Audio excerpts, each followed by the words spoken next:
You want to curl away from your face, and you curl down the barrel without overlapping your hair.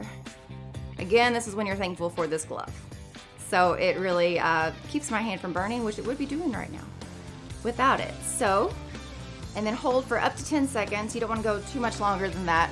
And then you have a good soft curl.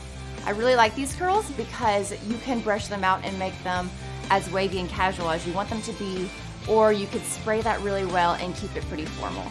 So it gives you a good variety. So I like to have those options whenever I'm styling my hair, especially with just one tool. That's really easy and really cool. Also, another trick to help your curls stay all day long is to grab relatively small sections. So the size I grab is typically about that big, but again, I like my hair more of a wave.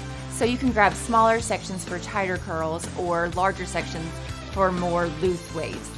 Another thing that is great about this wand is that the barrel itself is tapered. So as you may be able to see, it goes from large to small.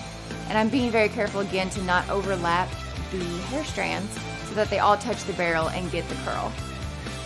And by having the tapered effect, it gives it more of a natural look. It looks more natural if the curls are wider and if the curls are bigger up top next to your scalp and then smaller on the bottom.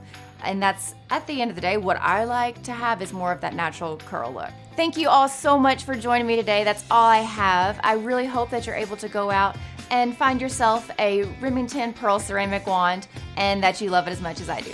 Bye-bye.